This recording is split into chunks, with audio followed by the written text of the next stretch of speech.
कहानी एक खूबसूरत द्वीप पर शुरू होती है। यहाँ रीना नाम की एक लड़की अपने प्रेमी का इंतजार कर रही थी। सपेरा सीमू भी इसी द्वीप पर था और वह कई दिनों से रीना पर नजर रखे हुए था। जल्द ही रीना का प्रेमी हैरी वहाँ आ पहुँचा। सीमू ने उसे देखते ही भाग लिया। आज रीना और हैरी की शादी होने वाली थी। शादी की वजह से रीना थोड़ी घबराई हुई थी, इसलिए उसने हैरी को बुलाया ताकि उसकी बातें सुनकर उसका डर कम हो जाए। कुछ देर बाद हैरी शादी के लिए तैयार हो गया। हैरी का दोस्त बाबू भी उसके साथ था और वह भी इस शादी को लेकर बहुत खुश था। रीना ने अपना बचपन इसी द्वीप पर बिताया था, जबकि हैरी कुछ साल पहले एक खोज के दौरान यहाँ आया था। रीना को पहली बार देखते ही वह उससे प्रेम कर बैठा था। जब सब लोग चर्च की ओर जाने की तैयारी कर रहे थे, तभी रीना की नौकरानी दौड़ती हुई उसके पास आई। कुछ कहने से पहले ही वह बेहोश हो गई। हैरी और उसका साथी तुरंत रीना के कमरे की ओर भागे। अंदर जाकर उन्होंने एक मृत शरीर पाया, लेकिन रीना कहीं नहीं थी। इसी बीच बाबू को वहाँ एक बीन का टुकड़ा मिला। रीना के पिता जॉन ने तुरंत समझ लिया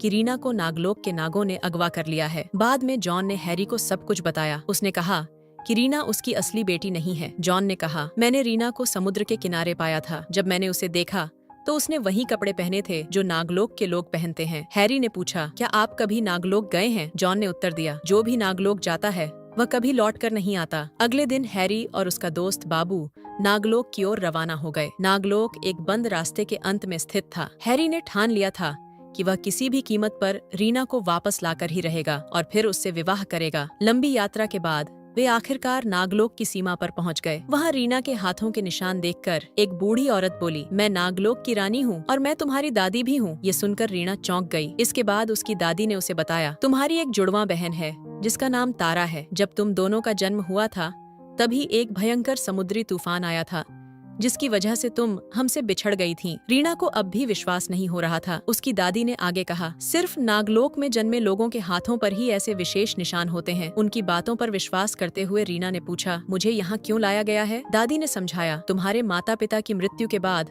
तारा ने खुद को नागलोक की रानी घोषित कर दिया। उसने ज्यादा शक्ति पाने के लिए निर्दोष लोगों की हत्या शुरू कर दी। वह नागराज को प्रसन्न करना चाहती है ताकि वह अमर बन सके। मैं चाहती हूँ कि तारा को जेल में बंद कर दिया जाए और तुम उसकी जगह लो। दादी की योजना सुनकर रीना ने पूछा, तारा दिखती कैसी है? दादी ने जवाब दिया, वह बिल्कुल तुम्हारी तरह दिखती है। इसी दौरान तारा अपनी दासियों के साथ नदी की ओर बढ़ रही थी। तारा हूबहू रीना जैसी दिखती थी। हैरी जो दूर से उसे देख रहा था, उसे रीना समझ बैठा। थोड़ी ही देर में तारा नदी किनारे पहुंची और उसकी दासियों ने उसके कपड़े उतारने में मदद की ताकि वह नदी में स्नान कर सके। हैरी दीवार फांद कर उसके पास जाने लगा। जब हैरी ने तारा को नहाते देखा तो वह तेजी से नदी में कूद गया। दासियों ने हैरी को तुरंत देख लिया। जैसे ही हैरी तारा के करीब पहुंचा, तारा तुरंत नदी से बाहर आ गई। हैरी उसे रीना समझ रहा था, जबकि तारा उसे मूर्ख समझ रही थी। हैरी ने उससे अपने प्यार का इजहार करने की कोशिश की, लेकिन तारा ने उसे जाने को कहा। हालांकि तारा के मन में हैरी के लिए गुप्त इच्छाएं थीं और वह चाहती थी कि हैरी उसकी गुफा में धमाके करे। फिर भी दासियों की उपस्थिति के कारण वह अपने आप पर नियंत्रण रखती है। वह हैरी को जाने के लिए कहती है और जल्दी से कपड़े पहनने लगती है। जैसे ही हैरी वापस दीवार के पार गया, सैनिकों ने उसे पकड़ लिया। नागलोक में बाहरी लोगों का प्रवेश वर्जित था। जो भी पकड़ा जाता उसे मृत्युदंड दिया जाता। हैरी को जेल में डाल दिया गया और उचित समय पर उसे मृत्युदंड देने का निर्णय लिया गया। इसी बीच रानी की एक वफादार दासी ने बाबू को देख लिया। ये दासी बाबू को सीधे रानी के पास ले गई। रीना बाबू को देखकर बहुत खुश हुई। बाबू ने रानी से कहा, हैरी और मैं रीना को वापस ले जाने आए हैं। ये सुनकर रानी ने अपने वफादारों से कहा, बाबू और रीना को तारा के पास ले जाओ। शायद तारा की क्रूरता देखकर ये हमारी मदद करने के लिए तैयार हो जाए। कुछ समय बाद रीना और बाबू एक सुरंग में छिपे हुए थे। तभी नागलोक के सभी लोग एक बड़े सभा में एकत्र हुए थे। तारा ने जनता को संबोधित करते हुए कहा, अगर हमने नागराज को प्रसन्न नहीं किया तो पर्वत की आग हमें भस्म कर देगी। तारा के आदेश पर नागराज को सबके सामने लाया गया। नागराज वास्तव में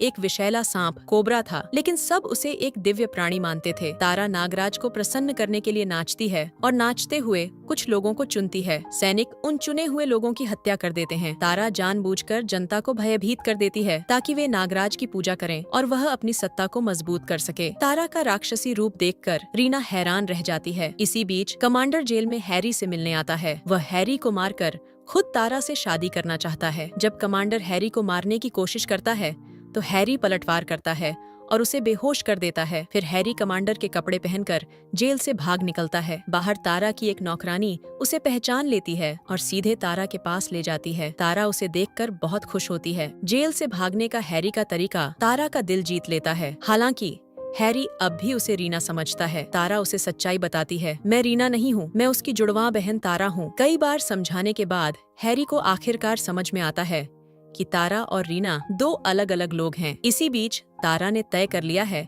कि हैरी उसकी मदद करेगा, उसकी गुफा में धमाका करने का काम, जिसका जिक्र वह पहले कर चुकी थी। लेकिन हैरी उसका साथ देने के लिए तैयार नहीं है। वह रीना को खोजने निकल पड़ता है। रीना की तलाश में हैरी दादी महारानी के पास जाता है और अपने बारे में सब कुछ बताता है। दादी उसे सब कुछ बताती हैं, क्यों रीना को वहाँ लाया गया था, और यह भी बताती हैं कि रीना और बाबू उसे जेल से निकालने की योजना बना रहे हैं। इसी दौरान बाबू उसी जेल में पहुँचता है जहाँ पहले हैरी कैद था। रस्सी की मदद से वह जेल की खिड़की तक चढ़ता है। अंदर वही कमांडर बंधा हुआ है जिसे हैरी ने भागते समय हाथ पैर और मुंह बांधकर छोड़ दिया था। बाबू उसे हैरी समझकर जल्दी से खोल देता है, लेकिन जब बाबू देखता है कि वह हैरी नहीं बल्कि कमांडर है तो वह चौंक जाता है। बाबू भागने की कोशिश करता है, लेकिन कमांडर उसे पकड़ लेता है और सिपाहियों को बुला लेता है। कुछ देर बाद कमांडर बाबू से हैरी के बारे में पूछताछ करता है, लेकिन बाबू को कुछ भी जानकारी नहीं होती। जब बाबू कुछ भी बताने से मना कर देता है तो कमांडर उसे जंगल में एक पेड़ से लटका देता है। फिर से दादी महारानी बाबू की मदद करती हैं और किसी तरह उसे बचाकर बाहर निकालती हैं। इसी बीच रीना सीधे तारा के पास पहुंचती है। उनके चेहरे एक जैसे हैं। तारा रीना को देखकर दंग रह जाती है और दोनों को एहसास होता है कि वे सगी बहनें हैं। तारा उससे पूछती है, तुम यहाँ क्यों आई हो? रीना जवाब देती है, मैं तुम्हें अपनी गलतियाँ सुधारने का एक मौका देने आई हूँ। ये सुनकर तारा गुस्से से पागल हो जाती है और रीना को मारने का फैसला करती है। वह एक हथियार उठाकर उस पर हमला करती है। रीना किसी तरह बचकर भाग जाती है, लेकिन तारा फिसलकर खिड़की से नीचे गिर जाती है। तारा बहुत ऊंचाई से गिरती है और उसकी मौत हो जाती है। रीना तारा की मौत से दुखी होती है, लेकिन समझ जाती है कि अब कुछ नहीं किया जा सकता। इसी बीच हैरी जंगल में बाबू को ढूंढ लेता है। कमांडर के सिपाही उनका पीछा कर रहे थे और दोनों को पकड़ लेते हैं। बाद में कमांडर के आदेश पर नागलोक के सभी लोग उस हॉल में इकट्ठा किए जाते हैं जहां तारा पहले नागराज का मनोरंजन किया करती थी। कमांडर हैरी और बाबू को सबके सामने सजा देना चाहता है। जैसे ही वह उन्हें सजा देने वाला होता है, रीना तारा के कपड़े पहनकर वहां पहुंच जाती है ताकि सब उसे रानी तारा ही समझें। रीना कमांडर को आदेश देती है कि हैरी और बाबू को छोड़ दिया जाए। कमांडर तारा के बदले हुए व्यवहार को देखकर शक करता है। वह कहता है, अगर तुम नागराज को खुश कर सको तो मैं उन्हें छोड़ दूंगा। कमांडर के आदेश पर नागराज को लाया जाता है। अब रीना को नागराज का मनोरंजन करना होता है। हालांकि वह तारा की तरह दिखती है, लेकिन तारा की तरह नाचना नहीं जानती। इसी बीच बाबू मौका देखकर खुद को आजाद कर लेता है और फिर हैरी को भी छुड़ाता है। नागराज के सामने रीना इतनी डर जाती है कि उसे चक्कर आने लगते हैं। इसी मौके का फायदा उठाकर बाबू नागराज पर हमला करता है और उसे मार डालता है। जैसे ही नागराज मरता है, पहाड़ से आग निकलने लगती है। सब लोग घबराकर इधर उधर भागने लगते हैं। कमांडर के सिपाही हैरी और बाबू पर हमला करते हैं। दोनों बहादुरी से लड़ते हैं और कई सैनिकों को मार गिराते हैं। इस लड़ाई में दादी महारानी का वफादार कमांडर भी मारा जाता है और उसके मरते ही पहाड़ से निकल रही आग भी रुक जाती है। सब समझ जाते हैं कि कमांडर एक अत्याचारी था और उसकी मौत से नागलोक में शांति आ गई है। आखिरकार रीना सब कुछ छोड़कर हैरी के साथ चली जाती है। दोनों शादी कर लेते हैं और यहीं इस कहानी का अंत होता है। हमारे वीडियो को देखने के लिए आपका बहुत बहुत धन्यवाद।